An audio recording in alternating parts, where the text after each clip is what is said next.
Rashid Financial Services oo ku yaala bartamaha magaalada Minneapolis ee koonfurta magaalada Minnesota. Rashid ayaan wareysi ka qaadnay halkaas oo ku wareysanay oo ku qaada dhigi doono maxay qabtaan Soomaalida ay adeeg ay u hayaan waa maxay badanaa bacamsuriga iyo la shaqeeyaan Soomaalida kaliya mise ajnabiga oo dhan ay u furan yihiin xafiiskoodii hore ay ka soo guureen xafiis cusub ay yimaadeen maxay ku soo kordhiyeen xafiiskooda cusub iyo arrimo noocaas oo badan ayaan hadii la wada halka ku qaada dhigi doona. Rashid aad baan u mahadsantahay sida noocaas service horta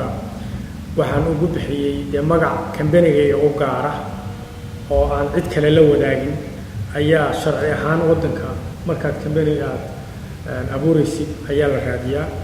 marka magaca isagoo anigana ila xiriira shaqadan qabanayna tilmaamaya ay sidaas aan ugu bixiyay magaca Rashid Financial Services. وقتي أبغى ما صنتي رشيد فاينانشال سيرفيس شغله وطوع. رشيد فاينانشال سيرفيس وقبتها شقوين بدن ولنا على قالها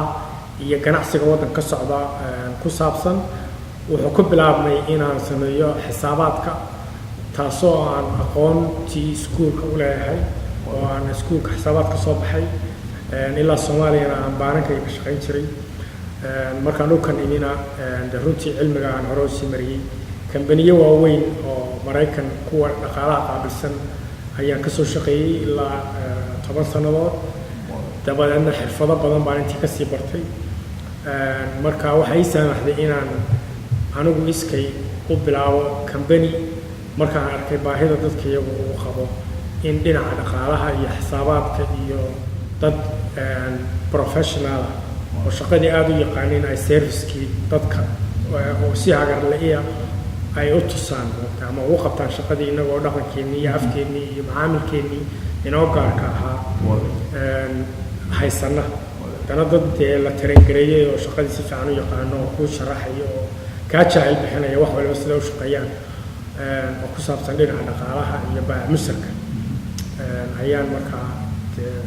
bilaabay inaan anagu dadkii soo dhex fadhiisto oo qabto shaqadii. waa gartay Rashid aad baan u mahadsantahay. maadaama aad financial bank ku shaqo leeyahay sidaad ogtahay Mareykanka bariyahan dambe waxaa jiray in dhaqaalaha hoos u dhacay waxa la yiraahdo bail out waxa la yiraahdo meltdown magacyada nagu cusub taasoo marka qaybta xisaabaadka ku jirto waxa laga yaabaa magacyadaas aad u hesho erey bixin Soomaaliyeed marka maxaa waxaan course gareeyay ama maxay kula tahay waxaan soconay horta waad mahadsantahay waana su'aal aad muhiim u ah dhaqaalaha wadankani wuxuu ku dhisan yahay deynta ay bixiyaan baananku deyntaas aan ku soo celiyo dhaqaalaha wadankani wuxuu ku dhisan yahay deynta ay bixiyaan baananku deynta iyagoo siinaya dadkii individualska ahaa iyagoo siinaya baanankii kale iyagoo siinaya ganacsatadii iyagoo macnaha dhaqaaluhu baanku wadankani wuxuu ku socdaa waa deyn la kala qaadanayo marka hadda arinta culayska keentay waxa weeyaan guryaha sida aan tusaalahan u soo qaadano guryaha qofna waa adagta qofku inuu kaash ku iibsado marka waxaa jira baanan iyo hay-ado ay dawladdu ugu tala gashay inay taageeraan deyn bixinta guryaha marka hay-adaha loo xisaaran la yidhaahdo hub ayaa design garaysa sida guryaha loo iibsado marka waxay abuureen kambaniyo la yidhaahdo Fannie Mae and Freddie Mac kuwaasoo shuruucda guryaha lagu kala iibsado iyo deynta dib u iibsashadeedii qaabilsan marka haddaynu si fudud u soo qaadano waxa weeyaan qofku markuu guri iibsanayo wuxuu ka qaataa sida Mareykanka bangiga ayuu tagaa oo lacagta deynta ka soo qaataa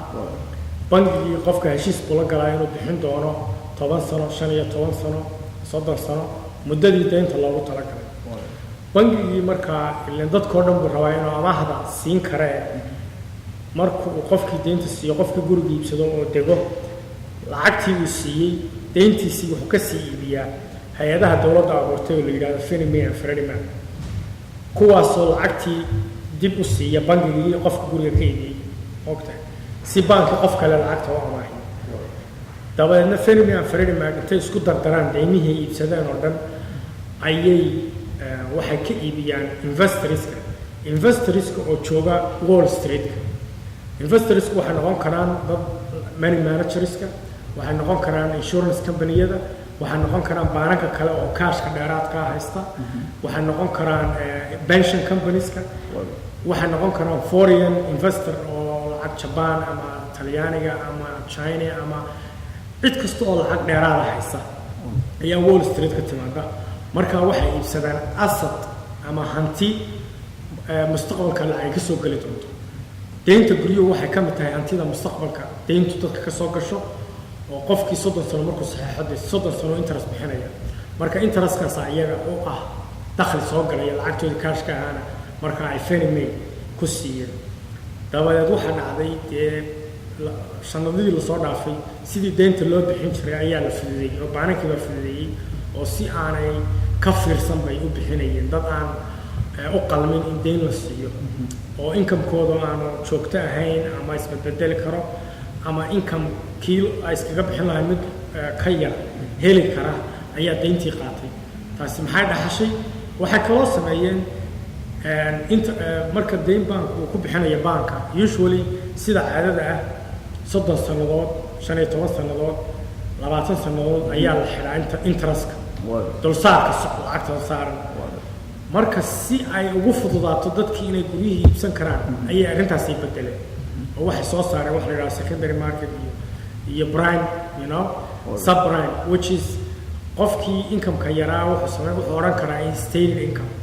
intuu sheegto ayaa income looga dhigaya baankii baa si fiican maaragtay arrintii aan reerin ugu sameeyay dabeedna interest-ki 2 sano ka bacdi uu isbedelaya qofkii 3% bixin jiray ayay ku noqonayaa 9% taasoo payment-ku kunka ahaa kala 2,000 ku noqonaya qofkii income-kiisa isma bedelin lacagtu bixin lahaana kor loo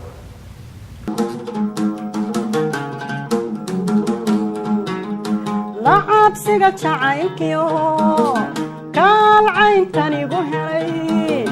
cajaabiyo la yaabley cajaabiyo la yaabley lacabsiga jacaylkiyo kalcayntanigu helay cajaabiyo la yaabley cajaabiyo la yaabley الله على